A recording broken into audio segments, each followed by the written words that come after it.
They say when you lose someone you love, you never really go back to who you were. The day I set foot on that pig farm, I still had the scent of Saudi desert dust on my boots, a reminder of the life I left behind. My mother had passed while I was away. I never got to say goodbye. That regret, it stuck to me like the stink of pig manure. Permanent. It was my first week as a supervisor trainee. New place, new job, new people.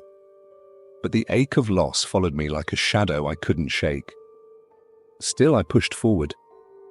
That's what my mum would have wanted. I met Alvin on day 3. He was older, maybe late 30s, with a laid-back grin and grease-stained hands.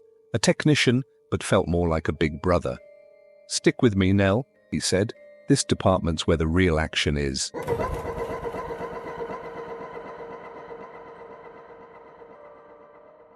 Little did I know he was right, just not the kind of action I expected.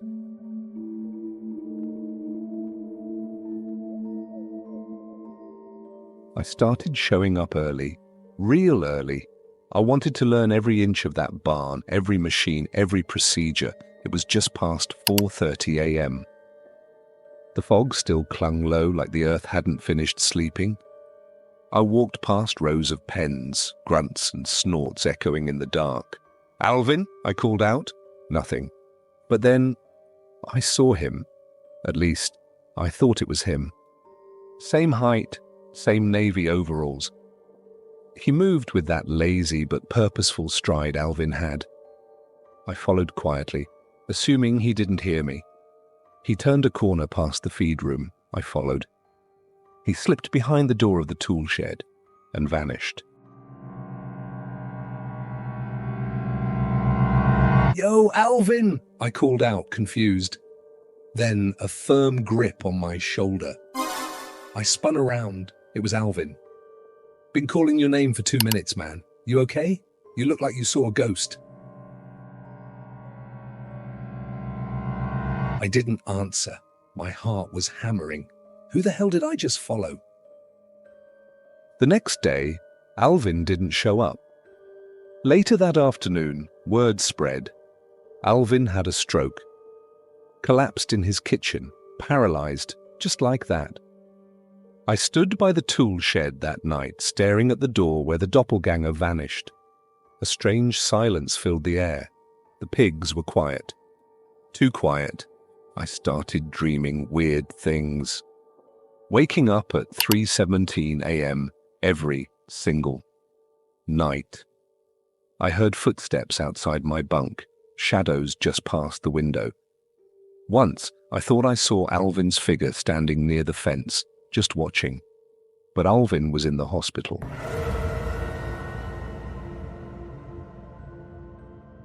Each new department I trained in, the same thing happened. Someone I'd just connected with would get sick or injured or transferred out suddenly. And before it happened, I'd see them, their shape, their walk, from behind. Just like Alvin, always silent, always one step ahead, and always disappearing around corners that led to nowhere. I started losing sleep, talking less, eating less, and every time I told someone, they'd just laugh. "Long hours messing with your head, bro. This place does that." Did it, though?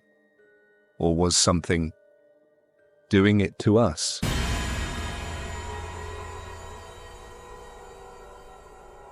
It was raining hard. The barn lights flickered like old candles. I was walking past the sorting pens when I heard my name. Nell. Soft. Like a whisper wrapped in static. Turned and saw myself. Not a mirror. Not a reflection. Me. Standing in the hallway, dripping wet, staring straight at me. I froze. My hands went numb, my breath caught in my throat. Then it grinned. Not a happy grin, a knowing grin, like it had been waiting. I blinked, and it was gone. I asked to be transferred. I told them I needed time off, that I wasn't feeling well. They agreed too easily. No one asked questions. Before I left, I went to visit Alvin. He couldn't talk, but his eyes moved. When I leaned in, he blinked twice. I whispered, "Did you see it too?" Tears welled in his eyes. I left the hospital shaking. That night, I woke up at 3:17 again. My door was open, and someone was standing at the foot of my bed.